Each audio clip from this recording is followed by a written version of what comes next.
Hello guys, good morning. સ્વાગત છે તમારું આજના એક અમારા નવા વ્લોગમાં.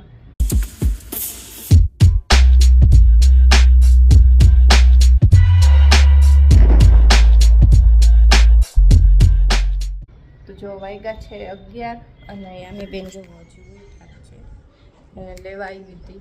કીધું લાવ વ્લોગ ચાલુ કરી દઉં ને કામે બધું થઈ ગયું, ફ્રી થઈ ગયા છે.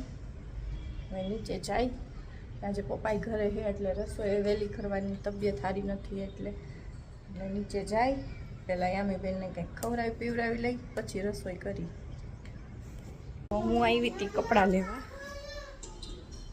ને કપડાં સુકાઈ ગયા નાચો. શું જોઈ છે?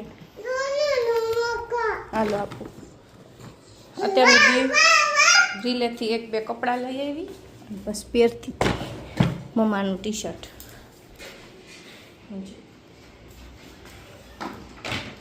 હાલો હવે પછી રસોઈ કરીને રસોઈમાં તુરિયાનું શાક, રોટલી, સંભારો બનાવવો છે. એટલે મેં કીધું પહેલાં કપડાં લઈ આવું. 12 વાગી ગયા એટલે સુકાઈ જાય ફટાફટ. અત્યારે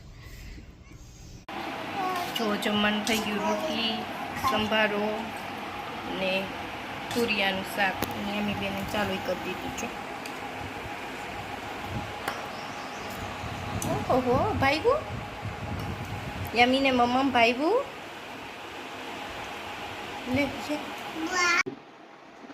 તો જો 6 વાગવા આવ્યા ને અમારે શૂટ અત્યારે ચાલુ છે. હવે માઇક જોઈને થોડું વિચારતા નહીં કે આ માઇક હાથમાં લઈને કેમ બોલે, કારણ કે શૂટ ચાલુ છે, સેટઅપ બોડી કમ્પ્લીટ છે. એટલે મેં કીધું માઇક ડિસ્કનેક્ટ કરીને નથી કરવું, કદાચ વ્લોગ નીકળી એમનામ જ લઈ લો.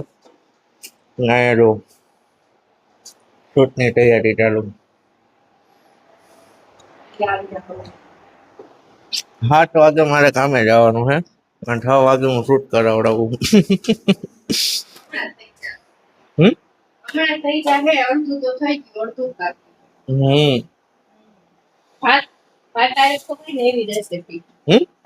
ખવાય ને એવી રેસીપી છે. એટલે ભાત તો થઈ ગયા. પટાટા કાઢ થઈ ગયું, પટાટા કાઢ બાકી છે. ને ઇન્સ્ટાગ્રામમાં બીજી એક ડબલ રોલ વાળી મૂકી છે રીલ, અને તમે બધા જોઈ આવજો પીઝા વગર. બરોબર બરોબર ને? કારણ કે પહેલી વખત અમે ટ્રાય કરી છે ડબલ રોલમાં. હવે તમે કેવો રિસ્પોન્સ આપો એના ઉપર હવે આધાર રાખે બીજી હવે એ કન્ટેન્ટ ઉપર બનાવી કે હવે કેમ કરવું. બરોબર? તો ઇન્સ્ટાગ્રામમાં જોઈ આવો. બરોબર?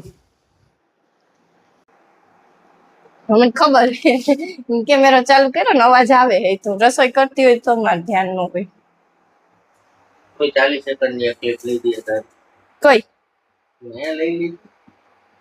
એડિટિંગ તો મારે કરવું છે. એ નાખવાની તમે ભલે લીધી હોય. આપણે અઠવાડિયાનો વારો છે. તમારો છે, મારો ને. હા, નાઈટમાં તારો વારો હોય, ડેમાં મારો વારો. તો ડેમાં મેં કેટલા વિડિયો એડિટિંગ કર્યા? દર વખતે કરું. રીલ બધી કોણ એડિટ કરીને પોસ્ટ કરે? એ મને નથી આવડતી. તમારું વીએન ખોલીને જોઈ લેજો, એમાં મેં કેટલાય બાંગિયા માર્યા છે. વીએન માં બનાવતો નથી. કેમ? એડિટ માં બનાવ. એવું છે?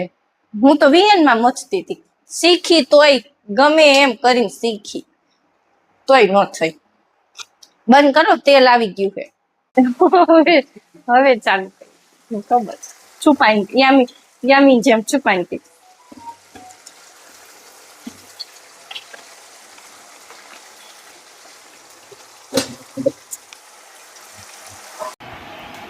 જો રાજમા ચાવલ તો ક્યારના બની ગયા હતા. ટિફિન આવી બેસી ગયા જમવા. છાસ. યામી બેન ને રાજમા ચાવલ બહુ ભાવે. કઈ યામી બી ભાવે ને? એ તો જો જમીને ફ્રી થઈ ગયા અને ઉપર આવી ગયા. અને હવે આજે તો લાઈવનું કાંઈ નક્કી નથી. જો યામી બેન સૂઈ જાહે ને તો જ લાઈવ થવું છે, બાકી આપણે લાઈવ થવાનું આજ થતું નથી. બહુ એટલે બહુ હેરાન કરે. અત્યારે હું બેડશીટ બદલાવતી હતી ને એટલી વારમાં તો એને કામ કર્યું ને આખી નીચેથી દ્રાક્ષનો વાટકો ભરી આવી હતી. આખી દ્રાક્ષ આખા રૂમમાં ફેલાવી દીધી. એટલી હેરાન કરે. અને હવે આજે પાછી હૂતી નથી. સવારે કેટલા 11 વાગે તો ઉઠી ગઈ. જો જો જો આય વિખાઈ જાય કપડાં. ને એને ખબર નહીં હંકેલેલા કપડાં જોવે ને એને શું થાય, સીધો એક હાથ મારીને કપડાને હે વિખી જ નાખે. એવું કરે. ઉપર હુઈ જાલ તો આવું ને હું. અને આજે લગભગ તો એ હુઈ જ જાહે, કારણ કે આજે બહુ લેટ થઈ ગયું છે એને. હુતી નથી ને એટલા માટે. નકર તો રોજના અમારે 12:30 એક તો ફાઇનલ જ હોય. રોજ 1 તો વાગે જ હુવે ને ત્યાં સુધી બેન જાગતા હોય ને હેરાન કર્યા રાખે. પણ આજ હવે કાંઈ નક્કી નહીં, કદાચ હુઈ જાહે. જો વહેલી હુઈ જાય તો હુવડાવી દઉં, અને 10 વાગ્યા પહેલાં હુઈ જાહે તો લાઈવ થઈ જાઉં. નકર અધરવાઇઝ હવે કાલે. તો ચાલો મળીએ એક કાલના નવા બ્લોગ સાથે. ત્યાં સુધી બધાને બાય બાય. લાઈક કરતા રહેજો, શેર કરતા રહેજો અને સબસ્ક્રાઈબ એ કરતા રહેજો હારોહાર. અને બ્લોગ એ જોતા રહેજો, આખો બ્લોગ જોતો એટલે તમને મજા આવે, અમને મજા આવે. તો ચાલો મળીએ એક કાલના નવા બ્લોગ સાથે. ત્યાં સુધી બધાને બાય બાય.